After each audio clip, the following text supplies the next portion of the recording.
তিশা এখন সংখ্যা নয়, মানে বিশ্বাসী।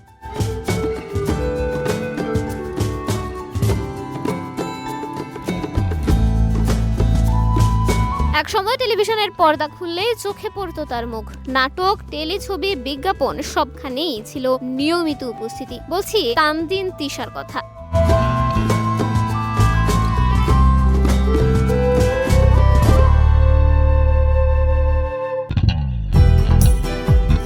এখন আর তাকে আগের মতো নিয়মিত দেখা যায় না, তবে যখনই পর্দায় আসেন দর্শকের জন্য ভিন্ন কিছু উপহার দেন।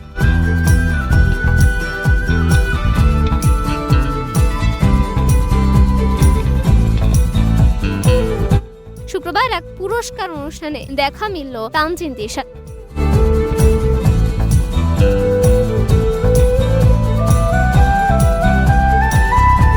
পরিপাটি সাজ, আত্মবিশ্বাসী হাসি আর পরিণত চিন্তাধারায় যেন আরো পরিপক্ক একজন শিল্পী।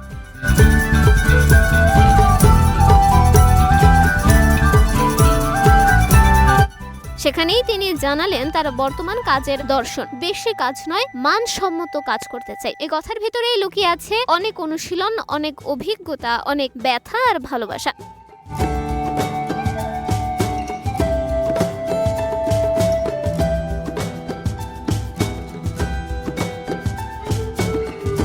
তিশার কথায়, আমরা যারা অভিনয় শিল্পী তারা বছরে অনেক কাজ করি, এর মধ্যে কোনো কাজ যদি আলাদা করে দর্শকের মনে দাগ কাটে, প্রশংসা পায়, তবেই সার্থকতা।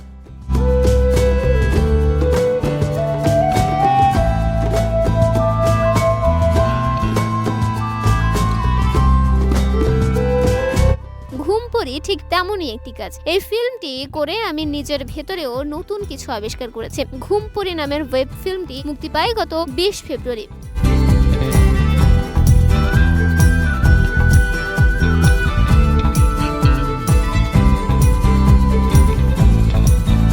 প্রীতম হাসানের সঙ্গে রসায়ন, গল্পের নতুনত্ব সব মিলিয়ে দর্শক প্রশংসা করেন কাজটির। তিশার কণ্ঠে এখনো এই কাজের রেশ।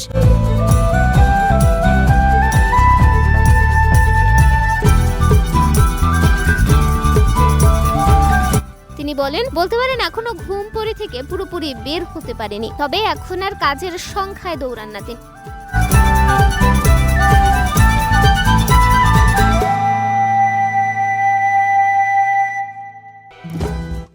গল্প ভালো না লাগলে না করে দেন, আগে পরিকল্পনা করেন ভেতর থেকে চরিত্রটিকে অনুভব করেন কিনা, এরপর যুক্ত হন। তিশা বলেন, আমি চেষ্টা করি কম কাজ করতে, কিন্তু সেই কাজগুলো যেন দর্শকদের মনে থাকে।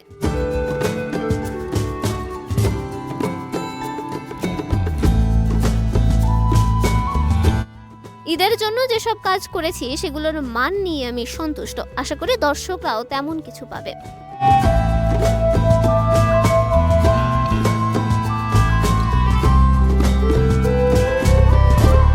এই নতুন তিশা চিন্তাশীল, পরিণত এবং আত্মবিশ্বাসী। তিনি জানেন প্রতিটি কাজই শিল্পীর জীবনের অংশ, তাই এটি হতে হবে মন ছুঁয়ে যাওয়ার মতো।